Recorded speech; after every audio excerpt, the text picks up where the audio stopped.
Now, Storm Tracker 9 weather with Chief Meteorologist Justin Stapleton.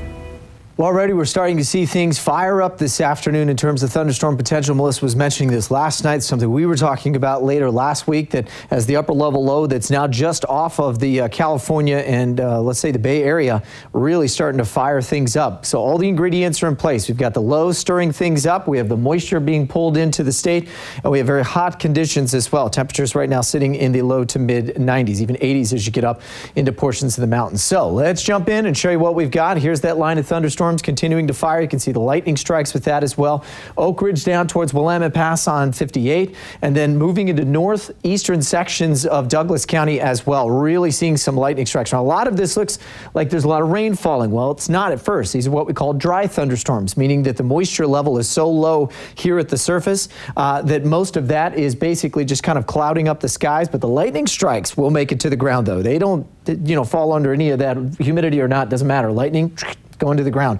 So we're going to be seeing those become a little more widespread as we go in towards tonight. Lightning, the biggest concern. There's the low itself, and you can see anywhere from out towards the Sierra Nevadas into the Cascades, and basically the entire state of Oregon under what we call a red flag warning, and that's sort of critical fire conditions with low humidity and the thunderstorm threat and very, very high fire danger. I mean, this is the real deal the next couple of days for sure. Extreme out towards the Deschutes National Forest, here in the Willamette National Forest, basically there all across the Umpqua at a high fire danger. We're going to watch it very, very carefully. Here's the gas that we're looking at as well. Very, very hot, unstable air across portions of the valley. 97 in Corvallis, 96 down in Roseburg, even out towards Bend. They're at 90 degrees. The cool air right now is being bottled up to the coast. Temperatures only around 60 to 64 degrees. So let's go to the next 24 hours on our Stormcast here and show you what we've got.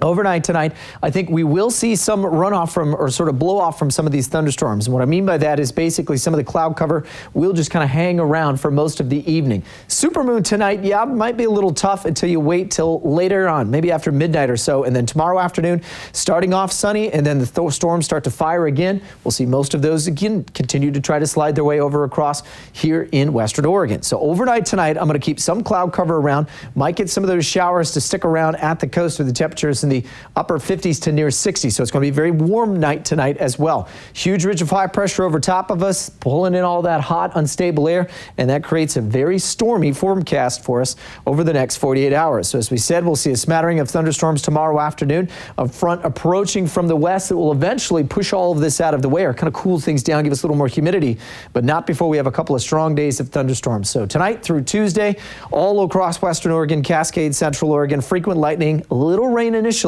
then the high fire potential, something that will keep a very big concern as well. So isolated shower chances. We'll see mostly sunny skies tomorrow at the coast, eventually in the mid-60s. For the Umpqua, we're talking hot and more thunderstorms in the mid-90s tomorrow afternoon. Same thing in the Cascades. Thunderstorms firing up by the afternoon. We'll see that in central Oregon. Hot and dry day there as well. Not good conditions. And around low 90s and some afternoon, evening thunderstorms for us in the Willamette Valley. The coast will be looking at a chance for some isolated showers, even with a front approaching Wednesday, and then starting to clear back out later on in the week. The Umpqua, mid-90s tomorrow, and then cooler, but the thunderstorm threat will be pretty hefty for the next 2 days. And then finally, the Cascades will see some pretty hefty thunderstorms as well.